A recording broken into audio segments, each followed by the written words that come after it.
Hello, I'm Pam Carruthers of healingstars.com.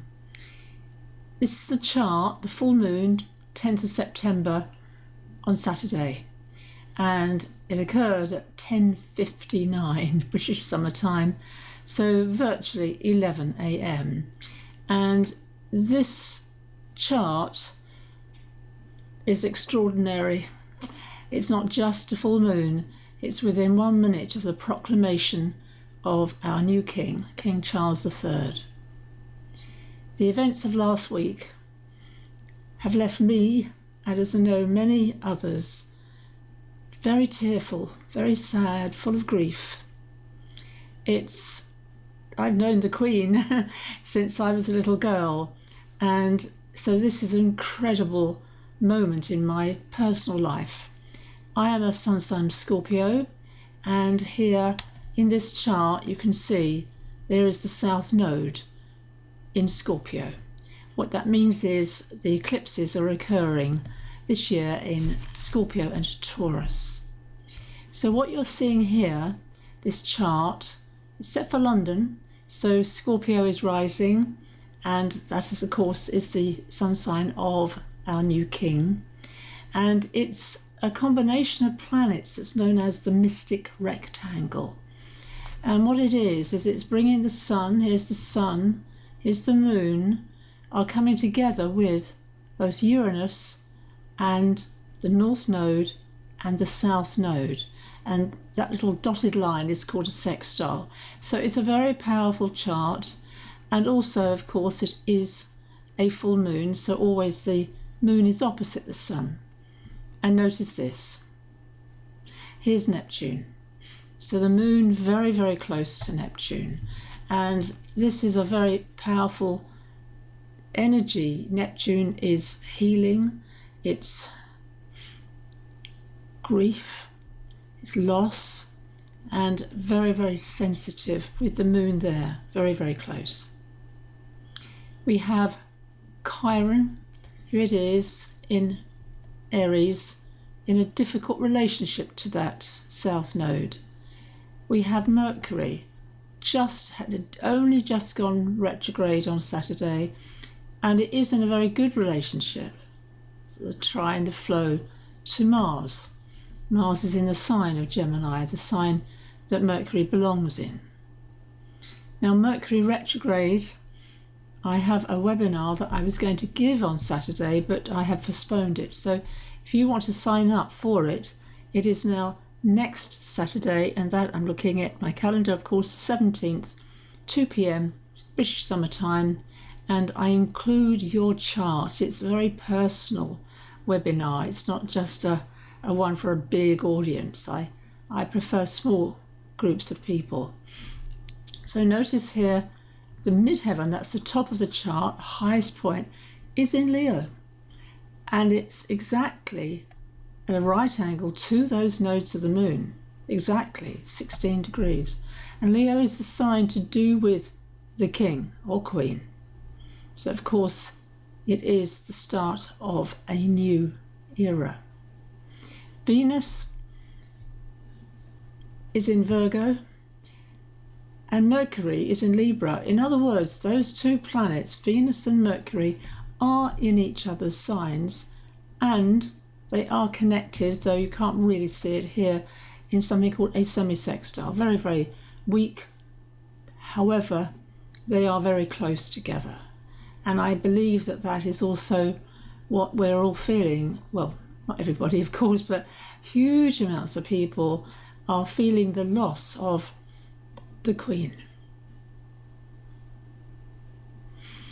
And the Queen epitomised grace.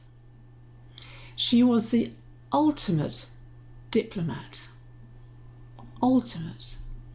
And I'm looking at her chart, so I'm going to just quickly share her chart with you. And here in her chart is Saturn, right at the top of her chart, 24 degrees of Scorpio and retrograde, in an incredibly powerful combination with Neptune in Leo, the sign of the Queen, and of course the natural sign of the sun, shall I say. And here's Mars and Jupiter together. Now, if I looked at that chart, I would not think for a minute it was a chart of a queen who would be there, age 96, still doing her job, what she was brought up to do, albeit not as a young girl, and certainly not as a newlywed or a new mother. And of course, that time in her life when she was crowned queen, she was so young. She was so young. What I also see here is her Venus, very beautifully in the sign of Pisces, and it connects up really powerfully with Pluto in Cancer. Of course, Pluto is now in Capricorn. And she also has in her chart Sun and Chiron, really close. And you go, ooh, the wounded healer archetype with the Sun, but that could describe her father, because her father, of course, died very young, 56, and he had lung cancer. He was a chain smoker. So of course that could imply also, if you know anything about her father, he had a stutter. He was never thought for a minute he would be king. His brother was meant to be the king. So it's a fascinating chart of this extraordinary woman.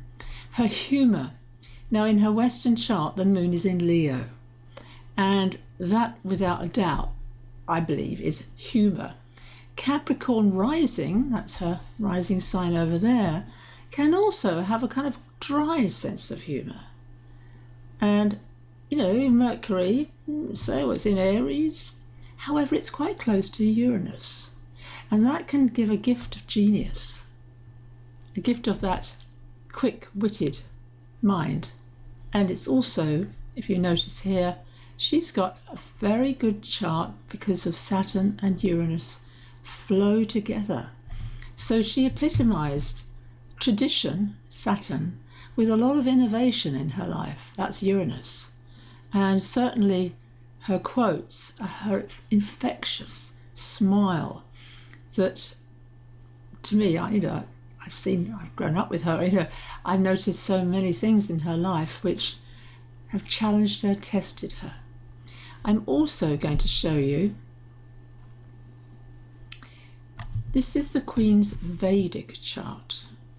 And to me, this does speak volumes, because now we see the sun exalted.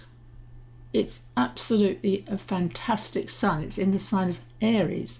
That is true for many Taurians, by the way. If you are, your sun sign might be in Taurus in your Western chart, but it might well go to Aries in the Vedic, which is a sign of leadership, very powerful.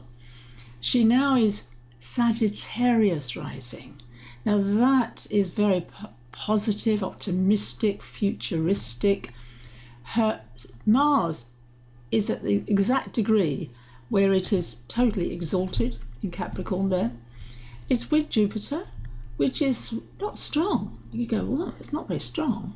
However, it also, there's a combination, lots of combinations in her chart. Mars and Saturn are in exchange signs. But what I want to see is the moon. So many, what's her name? I'm thinking of that right word. People have mentioned her as the matriarch, the mother. That is the moon in Cancer, its own sign. Now this chart does not take into account, you see it's a graphic here, so it doesn't actually take into account the period in which she died. In the sky right now, Jupiter is sitting here. It's in the Vedic system where the actual constellation is. That is where Jupiter is right now, in the sign it belongs. So this is the Queen's personal ruling planet in the 4th house of the home, of happiness, and it's looking at her 10th house, which has happened to be where Mercury is right now. Again, I'm talking the sidereal system. So this Jupiter is often seen when people die because it is the final journey. And so, of course, to have Jupiter there, very powerful in its own sign, you're looking at Mercury, the sign also in her chart, to do with her house of marriage, which of course was Prince Philip. It's not easy to talk about the Queen because she gave so much, and her talent of diplomacy, her gift of humour, and she was very loved, and very much her duty, that North Node in the sign of Gemini, in the house to do with her marriage. So thank you for watching. I'll keep in touch for the next new moon, which of course is coming up. It seems like it is coming up. The new moon will be on the 25th. Meanwhile, we are going through Mercury retrograde, and that is going western from Libra back to Virgo. It remains in Virgo in the actual constellation, and that is the time for us all to let go of clutter, things that we don't need, especially things such as old journals. I've got quite a few of them, but certainly, anything to do with writing, reading, communications, all of that is a Mercury energy. So thank you for watching. Pam Carruthers of healingstars.com, and as I said, you can sign up on my website for the Mercury retrograde webinar occurring next Saturday at 17th at 2 p.m. Thank you again. Pam Carruthers of healingstars.com.